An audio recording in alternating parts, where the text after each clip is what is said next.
Welcome to Fortyborn, the Limited Lorcana podcast. We're a gaming veteran and a gaming novice who is texting, talk about everything related to Lorcana.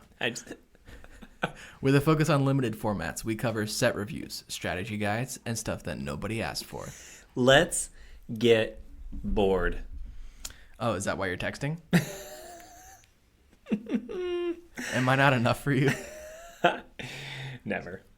Today, what are we talking about? Board games. Co-op games. Yeah. Co-op board games. Hey. Now, we love board games. Love them. Would you say, you would say that you like board games more than trading card games? Yes. I would say that I enjoy board games more than more than trading card games, because most of my close friends, there's not a single chance I could get them to play a trading card game, but I can get them to play board games. Yeah, you're pretty convincing. Yeah, it's hard work being a gamer.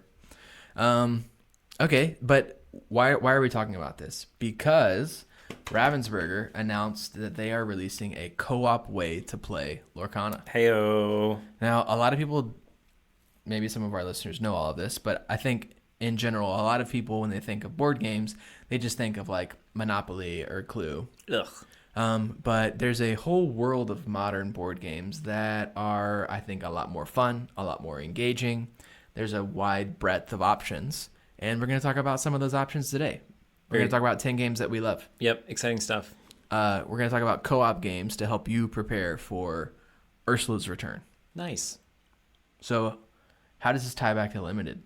Well, it's a little bit of a stretch, but in general, board games, playing any board game will usually help you with getting better at another board game, because board games are mostly about finding value and optimizing the value that you can earn per action that you take in the game. Yeah, and we just talked about sequencing a couple weeks ago, and you do the same thing in board games. You think about your turn. What are you going to do? What am I going to do? What is my opponent doing?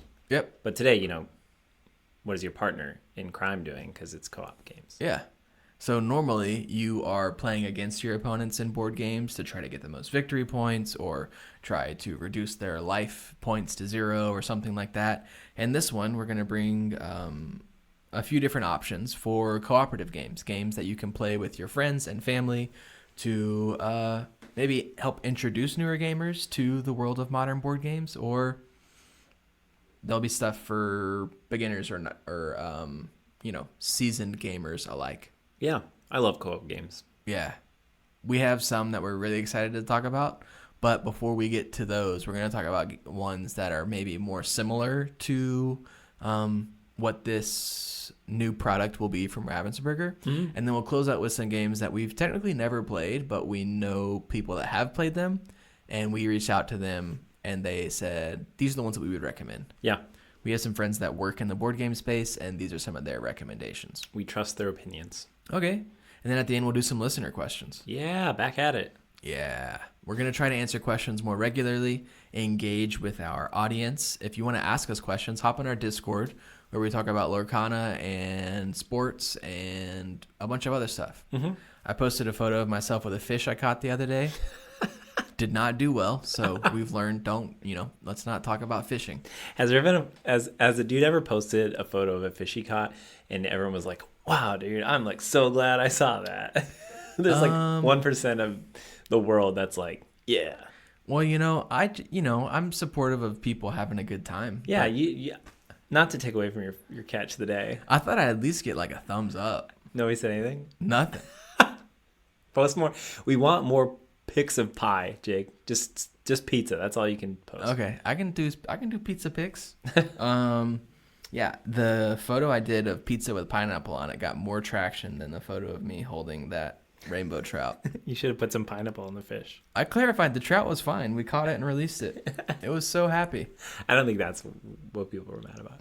Oh yeah, I don't think it was mad. No, just not interested. Hey, kind of like the first 4 minutes of this episode. Wow, that was a lot of time. Okay, well, let's recommend some board games to people, help people get ready for the release of this new way to play Lorcana. Let's do it. So, co-op games are great. I think the thing that I like the most about them is that they're like the best way to introduce people to the hobby. Yeah. Because if we sit down to play a new game, like you sat down to play Dune Imperium with us for the first time last week, and if you just get obliterated, that could happen to you, to anyone. Really, it could happen to anyone. It's not that fun. No, it's not a great game experience. Right. But in a cooperative game, you can use the game to teach the person how to play it. You can just start playing and teach them the rules as you go. You can help people as much or as little as they want to be helped. Some people really want to figure it out on their own. That's great.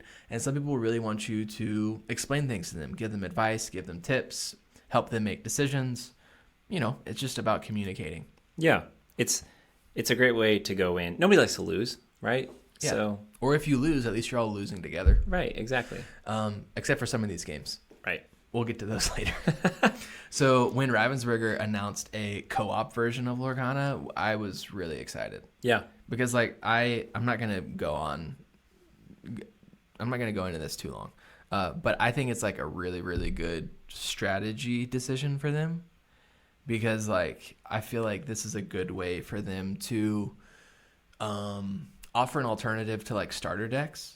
Starter decks are already getting a little bit tired. I don't know people that have been playing since set 1 that are still buying starter decks, right? Unless they're forced to play in an event. Yeah. But the co-op mode will be great. A co-op mode would be a good way to get a family in, maybe they're at Target and see the Illumineer's Quest. That's what the new product is called. Yeah. If they see that, they might buy it and learn it with their family and then realize that there's a whole world behind it. Right. That's probably what they're going for. Yeah, I'm sure. I'm imagining that they'll release new chapters frequently, maybe even outside of the cadence of set releases. They could just print a deck like a boss deck. They could just print a Jafar deck and it's $10 and it's just a 50 card scenario deck. And then one gold card is what they're calling it at the end that has a secret bit of lore or something. We don't actually know exactly what it does yet. But I could see that becoming an additional product that they release almost independently of Lorcana's release schedule. Yeah, for sure. So I'm pretty excited about it. Let's get into a little bit more about what Ursula's Return is. And then we'll talk through some of our favorite co-op games. Sweet. Let's do it. So did you read much about this? Is this sort of the first time you're hearing about it? I read very little. Cool. I read one article about it. No, that's cool. So this is for 1 or 2 players, so you can play by yourself, something you're familiar with. Yep. And this is called Illumineer's Quest Deep Trouble, meaning probably we're going to get Illumineer's Quest, something else with a different villain. Yeah.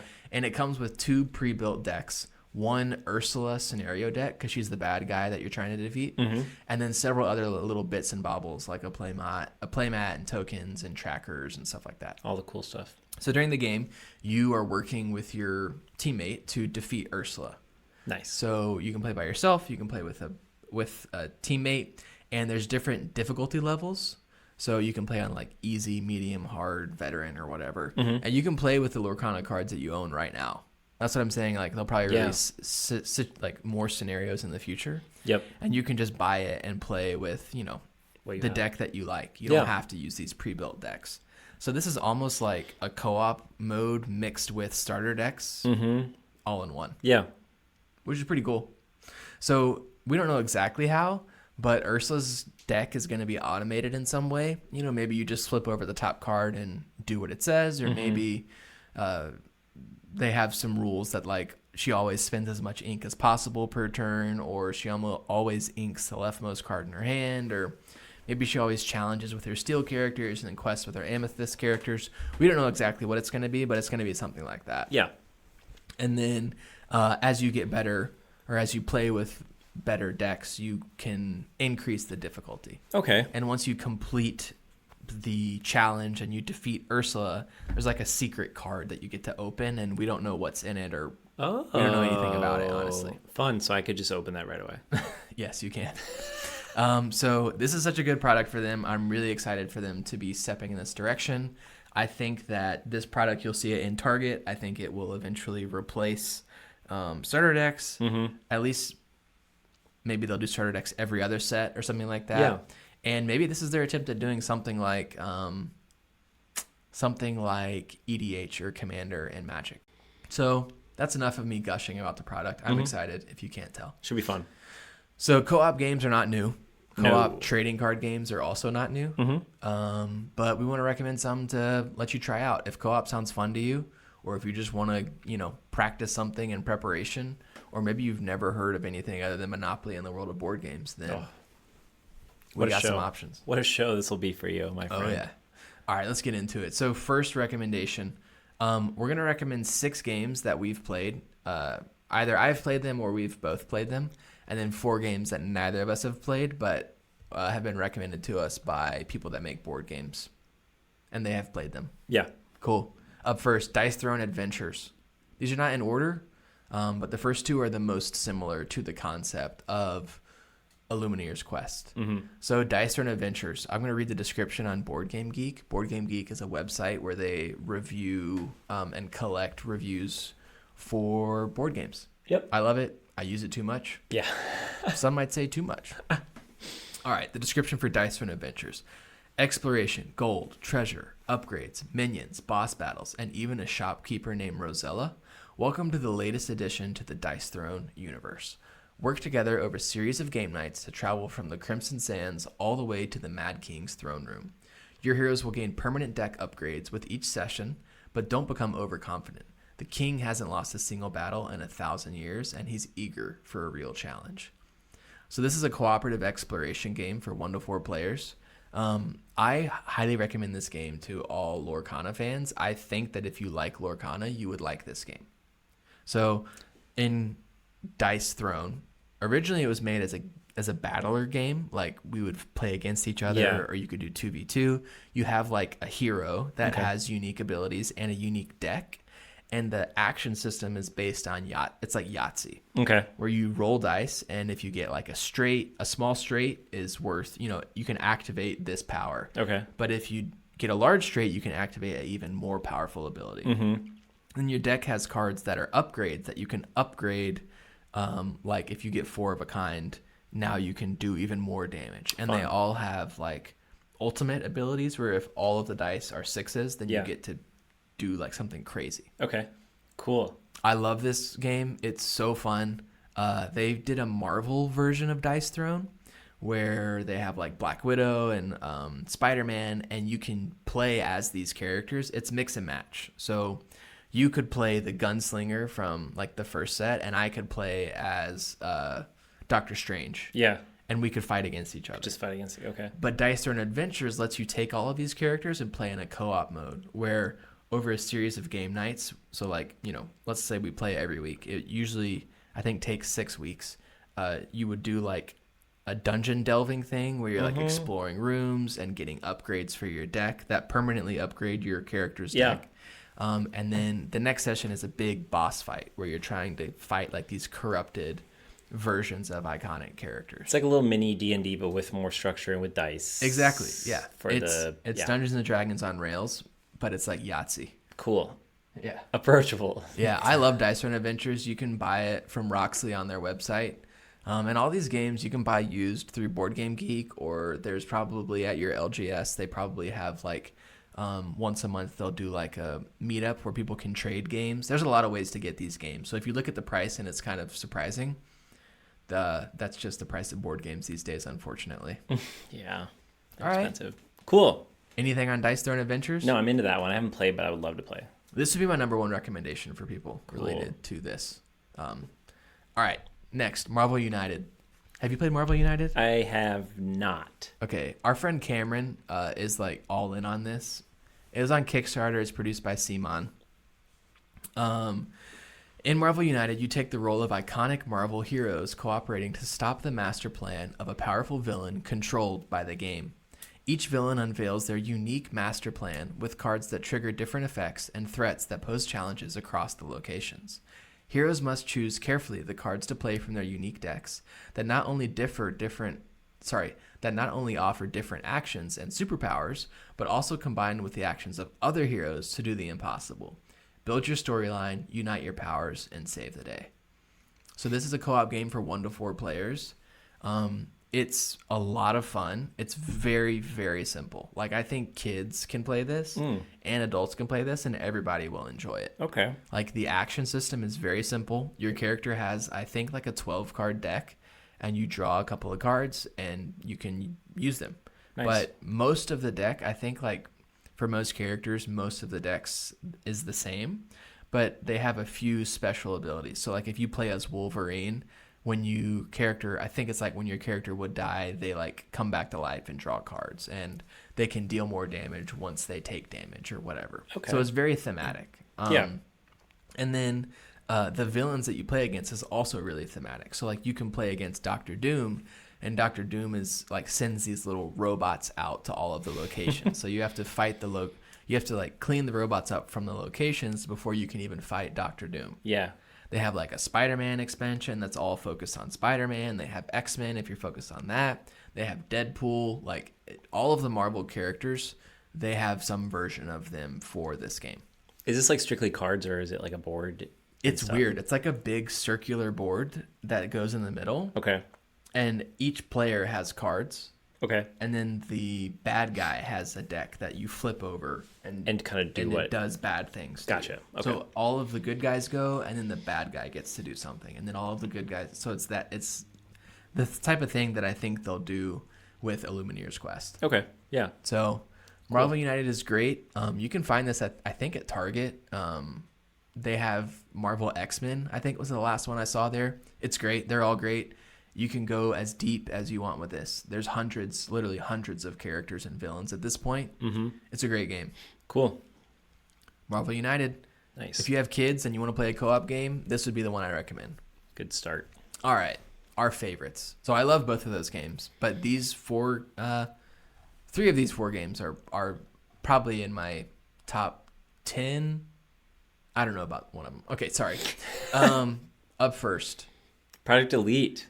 Probably my favorite game, period. Yeah, this game is so much fun. So, okay, description. In Project Elite, players are members of the elite squad on a mission to stop the invading forces of an alien empire.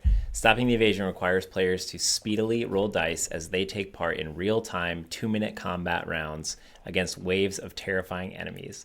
Once the elite members take their turn, the aliens react. The game continues in this fast yet tactical series of rounds until the scenario is won or the aliens take the Earth. Whoever's writing these, just props to them, man. I'm like all hype again about this game. So 1 to 6 players. I'm just gonna say at the front of this is that Jake and I got our significant others to play this game. So that should just tell you how approachable the game is.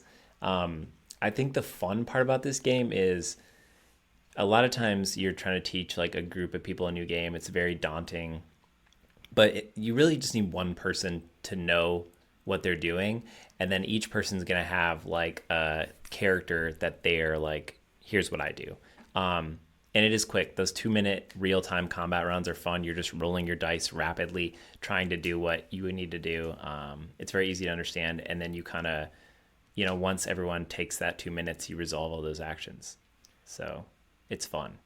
I absolutely love this game. It's so much fun. Like no other game makes us like we're standing around the table screaming and like, because it's for 2 minutes, you just roll your dice and try to do actions. Yeah. But everyone's doing it at the same time. Mm-hmm. So a big problem in co-op games is alpha gaming. Have you heard of this? No, but I can take a guess at what it is. Yeah. But I won't. Okay. I mean, yeah, it's just like one person trying to call the shots and tell everyone what to do. Mm-hmm. That's not possible because in Project Elite, for 2 minutes, I'm trying to roll the dice as much as I possibly can so that my character can kill as many aliens as they can and get new guns and research the alien hive to, like there's different game modes. So some of them you're trying to destroy hives. Some of them you're just trying to survive a certain number of rounds. Mm-hmm. Some of them you're trying to transport an object from one side of the board to the other one. And after you go for 2 minutes, the horde of aliens goes. Yep. And it is a horde. Like there's like dozens of aliens moving across the board and they do damage to you. And more of them spawn, and then there's these big bosses that come out that are like really annoying and really hard to kill. Project Elite is my favorite game. It's like it's very cinematic. It's Yeah. really easy to teach because like I know how to play the game. So I just teach someone what their character does and what the dice do. Right. And then they're ready to play. That's all they need to know. Yeah, it's super approachable. It's really fun. Like, it may be the best example of a game that could be like completely overwhelming 1 minute, right? You see all the aliens that are on the board, and then 2 minutes goes by, and it's like the most rewarding thing is you just see them fall, and like your teammates are just, rolling their die and killing aliens. It's just a lot of fun. Yeah, it's a blast. Yeah. I highly recommend it. And unlike most cooperative games, I do think this game is actually better with more people. Yeah. The number of players doesn't matter because if you have 6 people, they just spawn more aliens and there's just more yelling and more mayhem on the board. And if there's just 2 people, then they spawn less aliens. So I love Project Elite. Yeah. Favorite game. Definitely the more the merrier. Also in my top 5 games, Nemesis. Also, Nemesis. this is also an alien game. There's a theme. Very clearly, Nemesis is just like doing everything they can to not get sued for copyright infringement for Alien, the movie. Right. Very true. So why don't you read the description of Nemesis for us? So Nemesis is a semi-cooperative game in which you and your crewmates must survive on a ship infested with hostile organisms.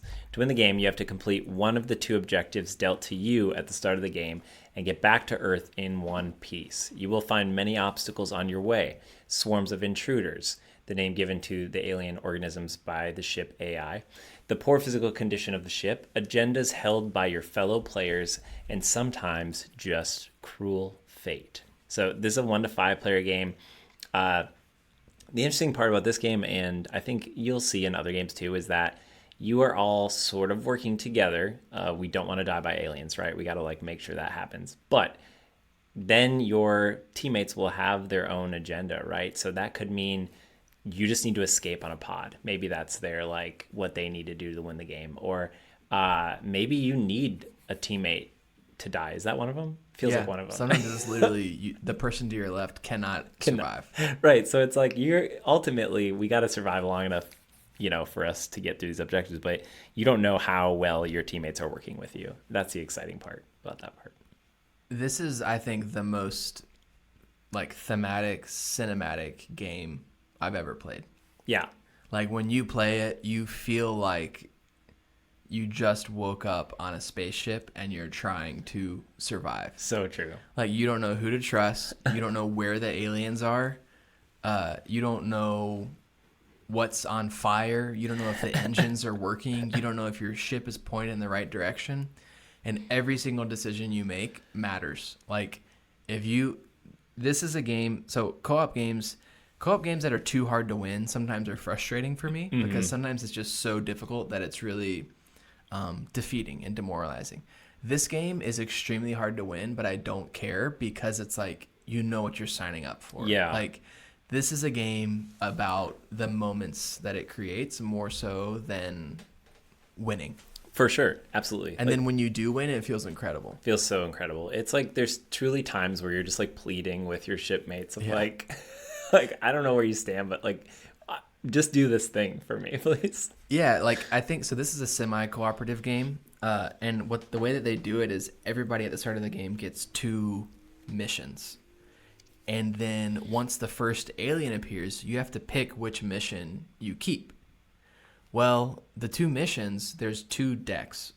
There's the deck where you are a good guy and you're going to collaborate with your team to win, and there's a deck where you are probably going to be the bad guy and you're trying to just look out for yourself. Well, you don't know which one you're going to do until that first alien appears, and then you have to make your decision. So Taylor might be working with me for the first half of the game, and then he decides actually it's going to be easier for me to just kill Jake and leave than it would be for me to, I don't know, one of them's like investigate 3 alien corpses. Right. So it's really fun. It's very thematic. I love Nemesis. There's a few different versions. All of them are excellent. Nemesis Lockdown. There's a new version coming out this year. I love Nemesis, and I recommend it. Solid game. I would say definitely takes a little bit more like of a learning curve than Project Elite, but definitely worth it. Like you said, the like cinematic gameplay is really fun. And this is a game similar to Project Elite, though, where if one person really knows how to play, that's honestly all you need. Yeah. Like, it's not it is an extremely complicated game, but the complication is all the stuff that happens not on your turn. Right. Like, okay, what happens when an alien appears? Well, I don't really know, but an alien appeared, and I know that Cameron knows how to play the game, so he'll just tell me what happens. Exactly, yeah. So Nemesis is great, but one person is really going to have to take the time to learn how to play. Yep. And there's YouTube videos and stuff that'll teach you, but it's worth the investment. Yeah. I would say if you're like a group of adults that are looking for like a really deep, like cinematic style game and you like sci-fi, I would recommend Nemesis. Yep. Great point. Next game, Mind Management.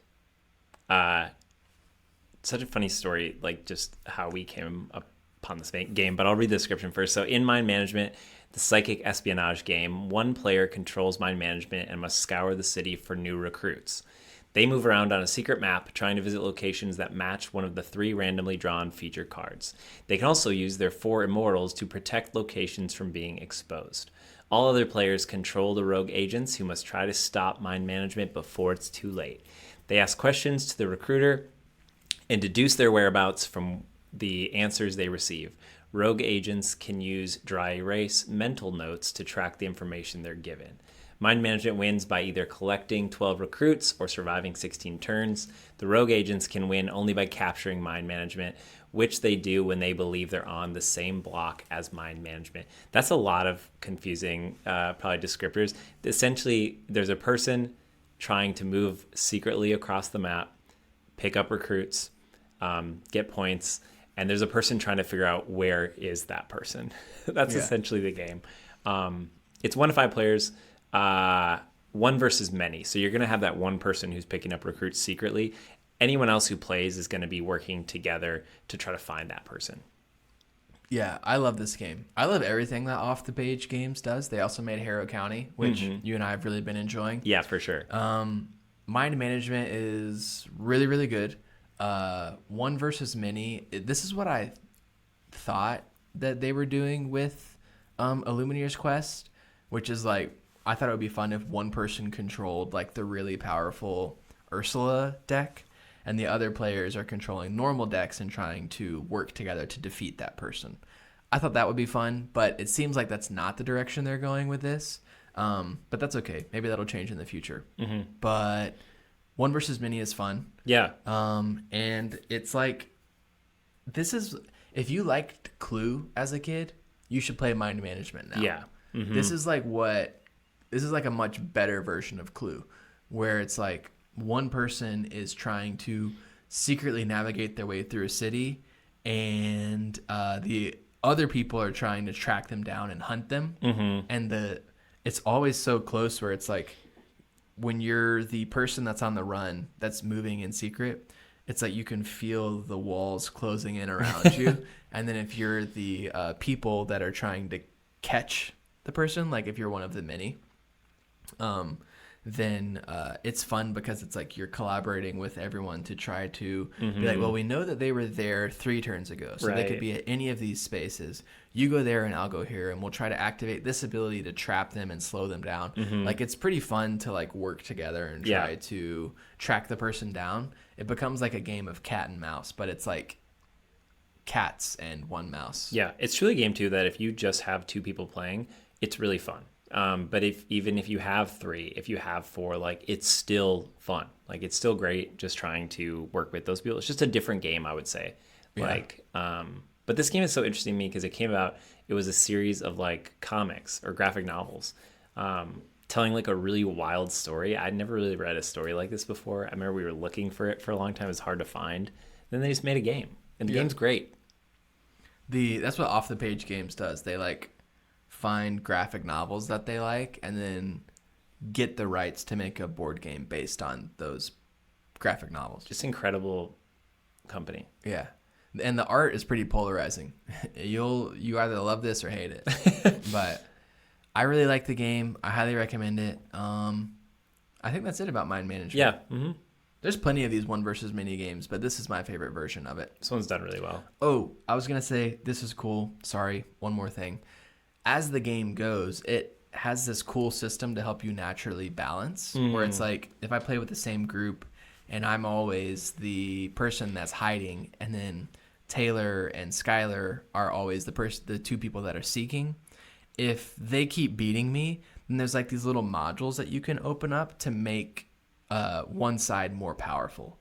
So like if I'm not just in general, if I'm not as good at games as the other people, then I can get a couple of these extra little power-ups and abilities to help make the game more balanced. Yeah, it definitely extends the game play, certainly, and especially if, like Jake's talking, I think a lot of times when you find your groups, if you are someone who enjoys board games, you're going to be playing board games a lot of times with people who don't play as often.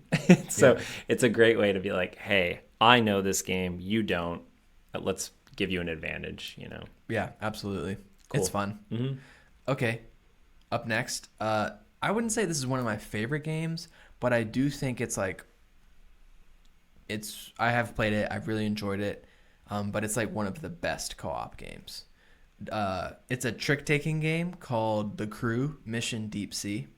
You know what a trick-taking game is? Send in the dive team. Yeah, I do know what a trick-taking game is. Yeah, so if you played hearts or spades growing up, this is that, but with a little bit of a theme pasted onto it, but not really. The theme basically doesn't exist for this game, but I'll read the description. In the trick-taking card game, The Crew Mission Deep Sea, you and the other players work together to search for the lost continent of Mu. I had never heard of that, and I've played this game a dozen times. I'd never heard that statement. This new adventure takes your crew deep down into the abyss on a search for the fabled sunken land. How far you get depends entirely on how well you work together as a team. Card by card, trick by trick, your search party will discover the challenges that lie ahead and forge a path to Mu. Probably Mew. Mew? Well, this is a trick-taking game for 2 to 5 players, but it's co-op. So there's like 50 scenarios, and you're trying to complete the scenarios. The game's super fast. You can complete a game in like 15 minutes, and it's like a trick-taking game where it'll be like you have to end the game with an odd number of tricks, and the person to your left has to complete every trick that includes a card of this color or whatever. But you can't communicate to one another. Right. So like I know what I need to get done, you know what you need to get done, but we can't really talk. So it's like it restricts your ability to communicate and work together because you're, quote unquote underwater. Right. So it's really fun. You can just sort of pick your difficulty. It's like a fun 15-minute game that you can play in between other games or while you wait for other people to arrive. Yeah. It's super cheap. You could play this with kids because you set the difficulty level. Yeah, right. It's really fun. I really like The Crew. Nice. The concept of like a cooperative trick-taking game is really weird at first. Yeah. Because that's not how it works when you play spades or hearts. But this works and it's great. It might sound weird, but trust me on it. It's a cheap game and it's worth it. Yeah. So, yeah. The last 4 games we're going to talk about are games that we have not played, but we can recommend. So we'll move through these a little bit more quickly, I think. Up first, Spirit Island. Oh, I want to play this game so bad. You almost just bought it the other day. I almost bought it. Yeah, I've only heard good things. I am someone who would much rather sit down with friends and play a co-op game, so like it appeals to me in that regard. I've almost bought it like 4 times. Yeah, so this is a cooperative game with like a bunch of expansions at this point for 1 to 4 players. It's ranked 11 on Board Game Geek, which is kind of a big deal. Like if anything's in the top 100 on Board Game Geek, that's like it's the site where the nerds that love these games vote on what's the best. Yeah. Number 11, meaning in the history of all the board games that have been made, right? It's one of the top 11. That's pretty wild. That is wild. But it's a cooperative game in which you control spirits on an island, and you're trying to protect your island from colonizers. So there's an unnamed country in Europe that is trying to invade your island and colonize it. And you are spirits that are trying to protect your island. So maybe you can influence how crops grow, or maybe I can influence the weather. And you're trying to use these powers to fend off these invading colonizers, which is kind of a cool theme because it's like, unfortunately, in a lot of board games, it's the opposite. Right. Where, you're trying to colonize a place or trying to wage war on a place and siege it. It's just a unique theme that I think they do really, really well. Yeah. Or I've never played it, but I've heard that it's great, and I've seen people play it on YouTube. Yeah. Yes, I do watch YouTube videos of people playing board games. I am a dork. Up next, Marvel Champions. If there's any Ravensburger employees listening right now, please cover your ears. So this is a living card game that I can recommend. It's for 1 to 4 players. It's ranked number 40 on Board Game Geek. And it's a scenario-based game where you and a group of allies are trying to fight a specific villain. So it's very similar to Marvel United, but it's much more focused on card play, and it's a living card game, meaning they release expansions in the form of like a module that you buy, and you just get everything. So you don't buy packs. They'll be like, we're releasing Miles Morales. You buy Miles Morales, and you have everything you could possibly need to play him as a character. Yeah. They have unique abilities. They have unique decks. They have dice, I think. And then they'll also have villains. So you can buy a set of scenarios where you and your team are trying to defeat, Dr. Doom or Magneto or whatever. And you can mix and match. And I've heard it's just really, really thematic and cool. And yeah, if you like trading card games, this is a great option for a co-op version of that. Yeah. This is the most similar to what we'll see with Illumineer's Quest, but I've never played it, so I couldn't really include it at the beginning of the episode. But I've heard it's great, and I think it's not that expensive to get into. You can just go buy anywhere where you're buying Lorcana cards at like a local game shop. They probably have Marvel Champions. You just buy a champion for yourself, a champion for your friend, and a villain to play against. Nice. Sweet. Yeah. All right, up next, Arkham Horror. So this is also a living card game. It's for 1 to 4 players. It's ranked 26 on Board Game Geek. In the customizable category, it's ranked number 1, meaning that it has a lot of depth. You can play it a bunch of different ways. A lot of these co-op games can be kind of stale. Like once you play through them once, you've done it. Arkham Horror, there's like a million ways to change what you're doing. And then it's super thematic. In the thematic rankings, it's number 13. So of all the games that have been made, it's the 13th most thematic game. So dang, what is it? It's a highly thematic campaign-based game in which you and your allies unravel a mystery of Lovecraftian horror. So you have a unique character, and you have a collection of cards, and you get more cards as the game progresses, and you're like trying to solve crimes or fix things around a town. It's in New England, and I've heard it's incredible. I've never played it, but when they release a new expansion, you buy it and you have all the cards that you need for the new expansion. So it's like it's a living card game, just like Marvel Champions, but it's a little bit different. Instead of buying like packs, you just get a big box with everything that you need. Got it. I thought you had played or were planning on playing this game. Does someone have this game that you know? Maddox has this game, but I've never played it. He's played it. Okay. So most of these recommendations come from Cameron and Maddox, who both are board game designers and developers. Yeah. So Arkham Horror, I've heard great things. If you like Lovecraft, go for this. I want to play this one. I want to play all these. Oh, and it's also, so I said it's a campaign game. You can also just do scenario based. Like we could just sit down and play one scenario. You don't have to like sign up for like, okay, for the next 6 weeks, we're playing Arkham Horror. Yeah. But you can do that if you want to do it that way. Yeah. Last recommendation, Pandemic Legacy. I feel like it's hard to talk about, if you're going to talk about co-op games, you have to mention Pandemic Legacy or just legacy games in general.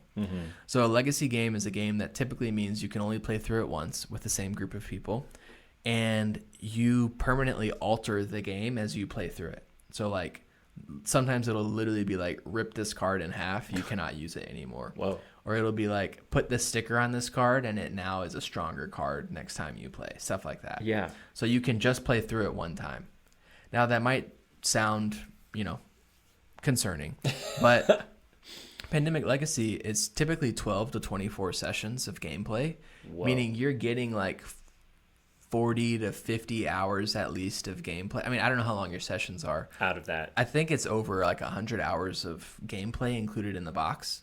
And the number of sessions depends on how well you do. So, what Pandemic Legacy is, I probably should have started on this, is you are trying to stop a pandemic. So you're a collection of doctors or scientists or first responders. You all have, there's different roles, and each role has a different like starting deck and starting abilities. As the game progresses, you improve as a character, and the decisions that you make permanently impact the board. Like, for example, if, maybe you just say we have to give up on Australia. Sorry, the disease is taking over Australia. It is what it is. We got to give up. Then in the future, it will say, maybe in session 11, it will say, if Australia, if Australia's contamination is below this percentage, gain these powerful cards or whatever. You now don't get to do that because of a decision that you made in the first session of the game. Wow. So it's really fun. It's really thematic. They've made 3 versions of this, Season 1, Season 2, and Season 0. All of them are in the top 100 on Board Game Geek.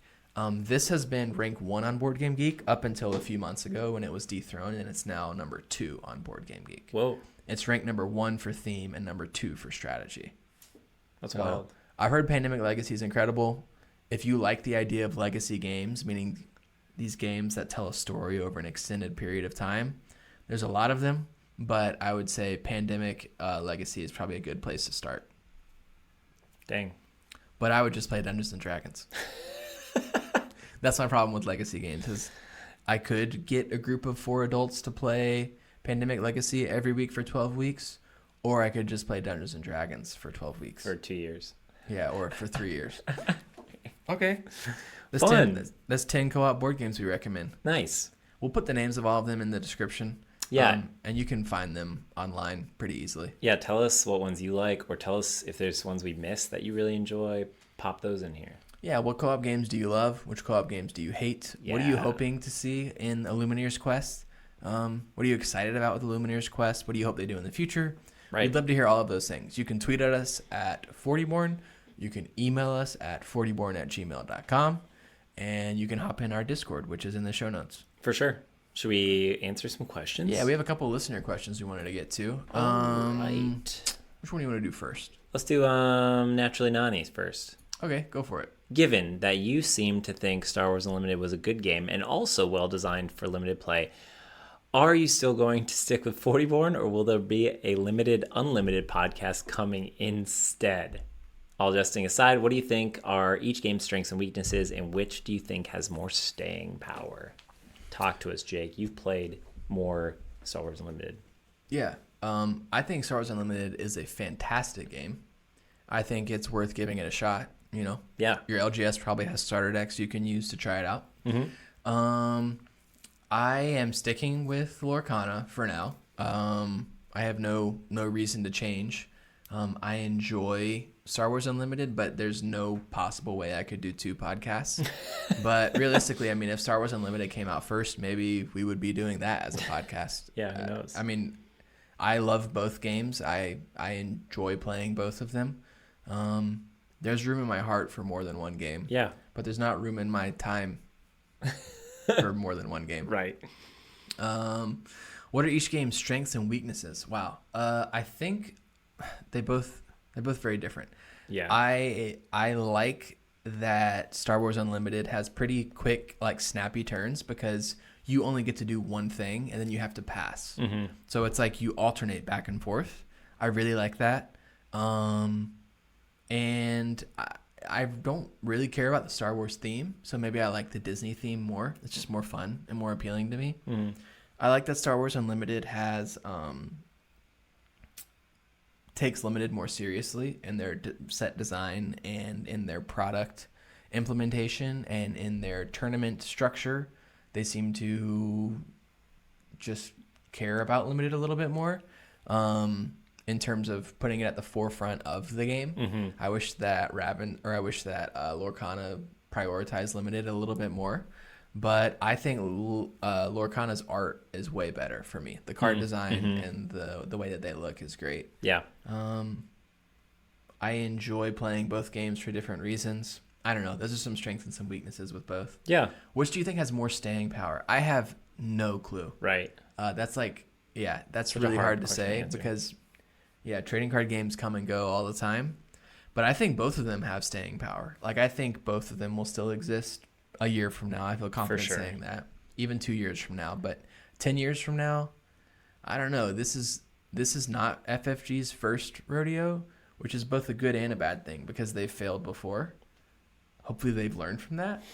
Or they might fail again. Whereas with Ravensburger, it's a little bit more unknown. Like, they're very successful in the world of puzzles, and Villainous is very successful for them. So far, I don't see Lorcana slowing down, but if you have to think about the long term, I don't know. It depends completely on the decisions that Ravensburger and Fantasy Flight make, and I have no idea what decisions those will be. Yeah. But so far, I think both of them are making good decisions, and Kind of just depends on consumers as well. What are you guys going to keep buying? You know? Yeah, I think there's room for both. Yeah. Cool. I think that Yu-Gi-Oh might be a little bit scared right now, but I think that Ravensburger is happy with how Lorcana's done, and I think Fantasy Flight is happy with how Star Wars Unlimited has done. Yeah. Cool. One more question. One more question. This comes from Manic Pixie Mayhem. Hey guys, can somebody explain aggro, tempo, mid-range, and control to me? Each word individually. Go. Yeah. We're open to any and all questions. So, well, maybe not all. Try So us. aggro. So these are deck archetypes. In the world of limited, we use these terms a little bit more loosely. It's just sort of like the terms are more vague because we're kind of limited. Most of our decks end up looking pretty similar anyways. It's kind of hard to make a truly like aggressive deck. It's impossible to make a truly control deck in Lorcana Limited. Yeah. So in Constructed, what we mean by that, an aggro deck just really wants to go fast. They're playing cheap characters that quest for a lot of lore, and they're trying to usually win the game before turn 7. That's aggro. Low and fast. Yep. Lots of characters that are cheap and have a lot of lore printed on them. No removal.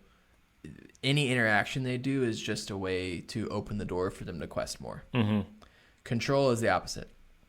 They sacrifice early board game presence to take control of the game later. They want the game to go as long as possible. Control decks usually run a lot of removal spells. They run a lot of expensive ways to gain lore. Rather than gaining a point here and there, they're usually focused on gaining big buckets of points at the end of the game by just completely taking over the board state. So control is the opposite of aggro. Mid-range sits in the middle, right? So mid-range and tempo, those are a little bit confusing, those terms. But a good way to describe it that I've heard is that a tempo is like a controlling aggro deck, and mid-range is like an aggressive control deck. Whoa. So mid-range, a good example of that would be like red-purple right now. People call it control, but it's not. It's like a mid-range list where they sort of want to disrupt your game at the beginning, and then they drop powerful threats at the end to win. So like they, at the beginning of the game, they're just trying to slow you down and prevent you from winning for long enough for their big threats in the 6 and 7 drop slot to sort of take over and win. That's sort of a mid-range definition. Tempo is the opposite, where they're more aggressively slanted, meaning they're playing cheap characters at the beginning that can quest while also being disruptive.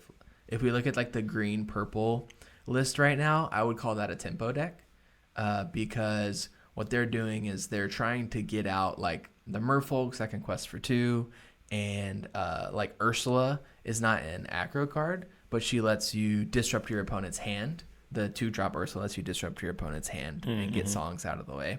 And the 3-drop Ursula lets you sing your songs twice. So it's just about like efficiency. So it's more aggro. They're trying to quest and they're trying to win by questing.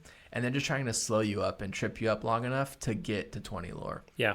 Whereas a mid-range deck, they usually beat down on aggro decks because at the beginning they have answers to a lot of cheaper things to sort of trip you up and slow you down at the beginning. Yeah. And then they can take over the game at the end with their big controlling threats. Right. So, yeah, that's those 4 terms. I think I explained it. Yeah. I don't know. That seems, yeah. If you want to see a tempo deck, go look at green-purple. If you want to see a mid-range deck, go look at red-purple. And play them.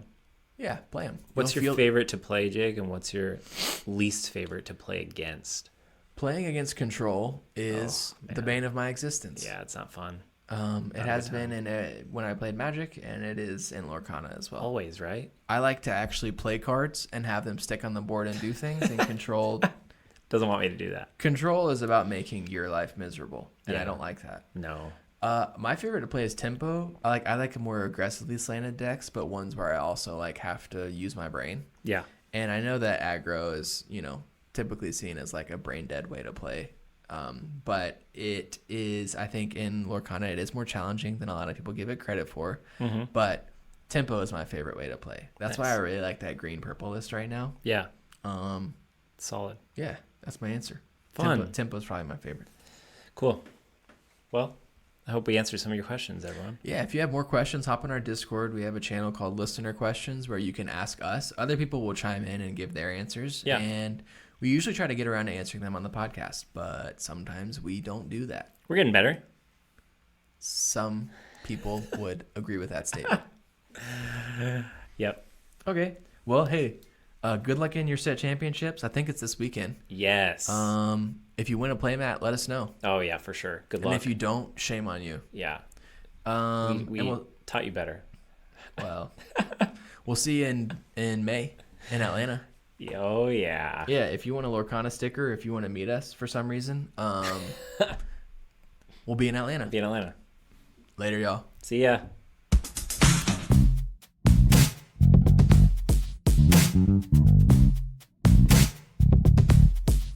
Thank you.